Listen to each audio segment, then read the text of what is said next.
दोस्तों मैं हूं तेज करेगा। शुरू करते हैं आज का न्यू ब्लॉग।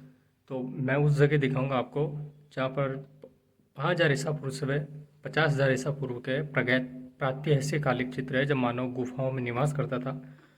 उस समय जब वो वहाँ रहता था तो उन गुफाओं में रहकर ही अपने अंदर की कलाकृतियाँ उतारता था। उन्हें शैल चित्र या प्रागैतिहासिक चित्र कहा जाता है। जब मानव सभ्यताओं में रहना नहीं सीखा था तब गुफाओं में रहता था, शिकार करता था और अपना जीवन यापन करता। उस समय के जो चित्र हैं वो आलिनिया नदी के किनारे कोटक में है। तो वो उसी स्थान पर मैं जा रहा हूँ और मैं जहाँ खड़ा हूँ ये रेलवे का पुल है। बहुत ही तंग फुले से होकर निकला हूँ और यहाँ से मिनिमम 1 या 2 किलोमीटर और रहा होगा। वहाँ जाकर वहाँ पहुँचने के बाद फिर मैं दिखाता हूँ कि वो नदी और वो वहाँ पर एक महादेव जी का स्थान है, वो चट्टानेश्वर महादेव के नाम से। जंगल में होकर रास्ता जाता है, पूरे जंगल के अंदर है। धीरे धीरे यहाँ से पहुँचना होता है और यहाँ से जो पुराने रास्ते की जो गाड़ी वगैरह के टाइम बन रही है उसी हिसाब से हम पहुँच सकते हैं। तो देख लीजिए पूरे जंगल में होकर रास्ता जाता है और उसी जंगल के रास्ते बह जाता है। एक बार मेले में आए तो देखे गए चट्टानेश्वर महादेव जी कहाँ है। और ये जो नदी देख रहे हो अभी इसमें पानी नहीं है, नीचे ये सूखी हुई है। यही आलनिया नदी है और इसके ये चट्टानेश्वर महादेव ऐसा आप भी दर्शन के लिए जय देवा दीदी। और ये हनुमान जी का मंदिर है। इस और एक रास्ता जाता है, यहाँ पर आगे ही कुछ गुफाएं हैं। उनमें एक गुफा है जिसमें भैरू बाबा की गुफा बोली जाती है। ये सिंगल चट्टान है पूरी जिस पर ही ये मंदिर बना हुआ है, जिसके कोई छत नहीं है। इस चट्टान की ही छत है, देख लीजिए। इसलिए ही सिंगल चट्टान की जिन मंदिर बना हुआ है तो इन्हें चट्टानेश्वर के नाम से चट्टानेश्वर महादेव के नाम से जाना जाता है। प्रसाद में जब भी आओगे यहाँ हरियाली होती है और सबसे बढ़िया सुंदर नज़ारा जब होता है क्योंकि नदी बहती रहती है और कल खलते पानी की आवाज़ आती है। और अभी वर्तमान में तो क्या गर्मियों के दिन है तो नदी सूखी पड़ी है। खैर चलो मैं ढूंढता हूँ उस तरफ जाकर वो गुफाएं जहाँ पर चित्र बने हुए हैं। हरा भरा काई है जो सूख पानी बंद करने के बाद जम गई है। इसमें पूरे में पानी होता है, थोड़ा सा आगे पानी भरा हुआ भी है नदी का। बिल्कुल ही धूमिल हो चुके हैं लेकिन फिर भी हम देखने की कोशिश करेंगे उन्हें। ये जो लाल लाल कलर के दिख रहे हैं ना, ये 2 सींग है, बकरी है, सब बना हुआ। कैमरे में इतना साफ नहीं दिख पाएगा, फिर भी आप देखने की कोशिश कीजिए। ये बना हुआ है, ये बकरी बनी हुई है। ऐसे कुछ कुछ चित्र बने हुए हैं, अब तो बहुत ही धूमिल हो गए। कुछ ये रेखाओं वाली जो आकृति है ना, ये भी लाल कलर से बनी हुई है। कुछ चित्र इसके नीचे बने हुए हैं, पर ये क्या है आजकल मीटर गए हैं, धूमिल हो गए पूरे। और ये जो कलर था ना, देखिए इस पूरी चट्टानों पे जो छोटे छोटे जो चित्र बने हुए हैं लाल लाल, ये कई मानव आकृतियाँ हैं पर इतनी साफ नहीं दिख रही है। फिर भी एक तो साफ दिख रही है। ये पशु आकृति हैं, ये भी लग ऐसी रेसी जैसे कोई ध्वज जो है झंडा वंडा हो, लेकिन ये झंडा नहीं है वही चित्र। लाल कलर का इतना बड़ा बना हुआ है ये वही गुफाओं निवास रहने वाले उन्हीं मानवों के द्वारा बनाई गई आकृतियाँ हैं जब ये गुफाओं में निवास करता था मानव। ये देखिए ये भैंसा है जिसके 2 सींग है, बैल है सॉरी, इतना बड़ा। ये ज़रूर थोड़ा साफ आपको नज़र आएगा। और ये जो कलर बनते थे प्राकृतिक ही कलर होते थे और उनके में चर्बी मिलाई जाती थी जानवरों की और कुछ रक्त भी मिलाया जाता था। उसके बाद ये कलर तैयार किया जाता था कि वर्षों तक मिटे नहीं। इसीलिए आज से 3000 ईसा पूर्व से 50,000 ईसा पूर्व तक भी ये चित्र आज भी चट्टानों पर बने हुए हैं। और इन्हें इस एरिया में सीता जी के मारने के नाम से जाना जाता है। जिन लोगों ने अगर कि पूरी जानवरों की कतार बनाई हुई है, पीछे एक बड़ा सा जानवर आ रहा आपको दिख रहा है, ये इसके आगे छोटे छोटे जानवर है। क्योंकि मैं क्लियर देख पा रहा हूँ पर कैमरे में इतना क्लियर नज़र नहीं आ रहा है। फिर भी कुछ ये दौड़ते हुए जानवर है लेकिन लहरदार रेखाओं में बनाकर छोड़ दिया है। और इसके ही साथ एक चित्र ये है पूर्व पाषाण काल, मध्य पाषाण काल और नवीन पाषाण काल। तब मानव हथियार वगैरह कुछ नहीं बनाना जानता था, पत्थर के हथियार हुआ करते थे और शिकार करता था। और शिकार करके जब वो पेट भर जाता था तो उनके अंदर जो वो शिकार की भावनाएं की हुए शिकार के दृश्य, जंगल में रहते हुए भागते हुए हिरण, ऐसे जब वो दृश्य देखता था उन दृश्यों को जब वो अपने अंदर होता था तो उन्हें उभारना चाहता था। तो उसने पहले अपनी भावनाओं को उभारने के लिए, अपने मन से बाहर लाने के लिए उसने चित्र का ही सहारा लिया था।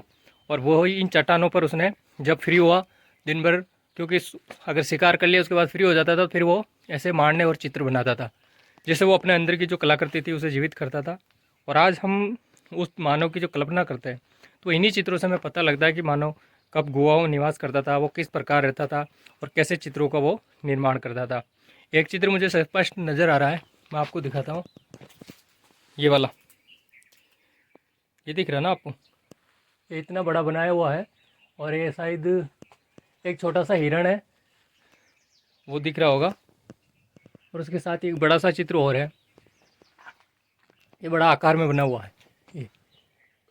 हिरण वगैरह कुछ है, और इसके पेट में एक वर्गाकार रेखाएं बना रखी है चौकोर, और उसे उसका भर रखा, मतलब इतने स्पष्ट नहीं बनाता था, वो सिर्फ रेखाओं के माध्यम से अपनी भावनाओं को व्यक्त करता था, और वही भावनाएं हमें आज को देखने को पड़ती, सॉरी, जानवरों का शिकार करता था।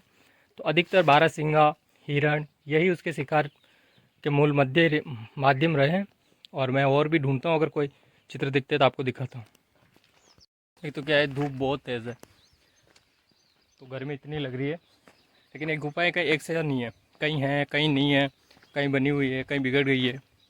और इतने वर्षों के साथ प्रकृति की जो मार पड़ी है, उसके साथ धीरे धीरे हर चित्र और हर गुफाएं क्षीण होती चली गई।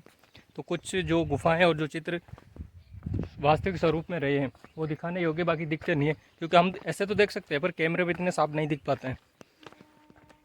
और पूरी कोशिश करूँगा कि मुझे कोई और ऐसी गुफाएं दिखे जिसमें वो चित्र साफ हो। यह एक तो क्या है, जंगली इलाका है, थोड़ा जानवरों को भी खतरा हो सकता है। आप और गुफा दिख रहे होंगे, इन गुफाओं में तो चित्र नहीं है, लमसम जितने भी मिलने थे वो उसी जगह पर हैं, उन्हीं गुफाओं में है। बाकी ये आसपास की जितनी भी गुफाएं दिख रही है या चट्टानें दिख रही है, इनके नीचे तो वो प्रागैतिहासिक काल के कोई चित्र अभी है नहीं, शायद बने भी नहीं होते तो इतने जल्दी नहीं मिटते, क्योंकि आज के जो कलर हैं वो तो जल्दी धूमिल हो जाते, मिट जाते हैं, गर्मी की धूप में कलर उड़ जाता है। लेकिन जो पुराने ज़माने का पीछे कुछ बना हुआ है, शायद मंदिर है या घर है, कहते तो वो ऐसे कुछ बनाया करते जिन पर बैठकर शिकार करते थे। हो सके मुझे जहाँ तक लग रहा है मंदिर हो, मैं अंदर जाकर देखता हूँ क्या है बना हुआ है।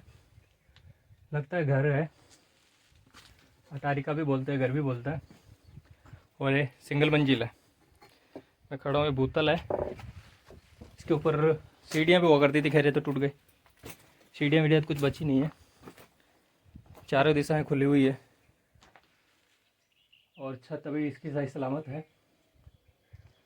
ऊपर जाने का तो कोई रास्ता नज़र नहीं आ रहा है, और इसकी खिड़की थी जरों का, यहाँ बहुत गहरे गहरे खड्डे भी खुदे हुए हैं। ये वाला आप देख सकते हो, यहाँ से नदी जंगल का भी अच्छा है, और ऊपर जाने का भी एक इसके ऊपर भी बना हुआ है, पर उसके जाने का रास्ता ख़त्म हो गया है। और ये जो देख रहे हो ये सब वेंटिलेटर वाला है, कि बंद थी, और इनसे हवाएं जब टकरा कर आती थी तो हवाएं ठंडी आती थी, और अभी भी मैं यहाँ खड़ा हूँ तो ठंडी हवा आ रही है, कहीं से भी कूलर की ज़रूरत नहीं पड़ती नहीं, क्योंकि वो इतनी सुविधाओं के साथ मकान बनाया करते थे। चलो ऊपर देखते हैं। जिसके खंभे थे कुछ खंभों पर टिका हुआ है, बाकी से टूट गए। छत के ऊपर से एक बार व्यू देख लीजिए पूरा ही, और वो सामने दिख रहा है आपको वो मंदिर है, ये यहाँ पर मंदिर है, और वो सामने पर रुकने की व्यवस्था धर्मशाला है, चाहे अगर यात्री रुकते हो अपनी बाइक वगैरह खड़ी कर सकते हो, मैंने भी वहीं की है। और में तो बंदर निवास कर रहे हैं, क्योंकि इतनी गर्मी है, बेचारा बंदर कहाँ जाए, इसलिए इन गुफाओं में तो बंदर निवास कर रहे हैं। कि पूरे जानवर जाते हुए नज़र दिखाए, हिरण है, इसके फिर हिरण है, फिर एक छोटा सा हिरण, ये गाय या भैंस बकरी कुछ है, बड़े बड़े सींग है, तो हो सकता है बकरी हो। उसने पूरा हिरणों का झुंड दिखाया है, देखिए छोटे छोटे हिरण। तो मानव ने अपनी जो भावनाएं व्यक्त की उस इन चट्टानों पर आज भी जीवित हैं, लेकिन समय की मार के साथ साथ ये धुंधली होती जा रही है। देखिए कुछ आकृतियाँ हैं जो आज भी स्पष्ट हैं, जो स्पष्ट नज़र आ रही है वो मैं आपको दिखा देता हूँ, ठीक है। पर इनमें चित्र नहीं है, इस और के में चित्र सारे ही अंदर से मैं दिखाता हूँ आपको। कितनी बड़ी गुफा है ये, इसमें आराम से शेर वगैरह रहते होंगे, जब यहाँ शेर थे तो शेर वगैरह चीता रहने की व्यवस्था थी, और था मानव रहा तो मानव के लिए अच्छी गुफाएं थी। फिर मानव यहाँ से निकला, सभ्यताओं का विकास हुआ, और धीरे धीरे आज जो आधुनिक युग है वो इसी तरह पीढ़ी दर पीढ़ी आता गया, विकसित होते गए हम, और आज हम सफल व्यक्ति बन गए, आज अति आधुनिक हो गए। पहले ऐसे ही गुफाओं में निवास किया उसने, और उन गुफाओं से निकल कर आज हम यहाँ तक पहुँच गए। अब मानव का जो विकास हुआ वो इसी तरह पीढ़ी दर पीढ़ी हुआ है। कुछ और गुफाएं इधर, पर इन गुफाओं में चित्र नहीं है, जो चित्र थे वो सुअर वाली में हैं। उस साइड जो गुफाएं हैं उन गुफाओं में थे, इस गुफाओं में तो कुछ भी चित्र नहीं है। वहाँ पे भी मिनिमम ज़्यादा 20 से 50 चित्र बचे होंगे, जिससे हम पता लगा सकते हैं कि ये प्रागैतिहासिक काल के चित्र हैं। बाकी अभी कुछ शेष नहीं बचे, तो चलो यहाँ से निकलते हैं घर के लिए। और तो कोई देखना आना चाहता है इन चित्रों को, तो ये कोटा झालावाड़ हारी 4 लाइन है, उसके जस्ट कोटा के पास ही एक केवल नगर पड़ता है, केवलागर उतरो, वहाँ से आलनिया नदी है, नदी के किनारे आलनिया रेलवे स्टेशन है। अगर रेलवे से आते हो कोटा से कहीं तो रेलवे स्टेशन लोकल गाड़ी आती है, उस पर आलनिया रेलवे स्टेशन उतरो, वहाँ से पास में नदी है आलनिया। इसका नाम जो नदी का है वो आलनिया तो गाँव के हिसाब से आलनिया कहते हैं, बाकी आलनिया नहीं है। इस नदी का नाम चंद्रलोही है, चंद्रलोही के नाम से इस नदी का नाम है चंद्रलोही। पर वर्तमान में इसका जो नाम से जानते लोग वो आलनिया के नाम से जानते हैं, बाकी वास्तविक नाम तो चंद्रलोही है। जो भी आना चाहे देख सकते हो कि आज से 5000 से लेकर 50,000 ईसा पूर्व तक मानव कैसे गुफाओं में निवास करता है और कैसे अपनी कलाकृतियाँ बनाता था। तो मैंने दिखाया आपको, आशा करता हूँ आपको ज़रूर पसंद आए होंगे। और मैं इस व्लॉग का यहीं एंड करते हैं। जय श्री कृष्ण, राधे राधे। सबको ये व्लॉग पसंद आएगा तो लाइक करें, शेयर करें, और वीडियो को लाइक शेयर करें, चैनल को सब्सक्राइब अवश्य कर लें।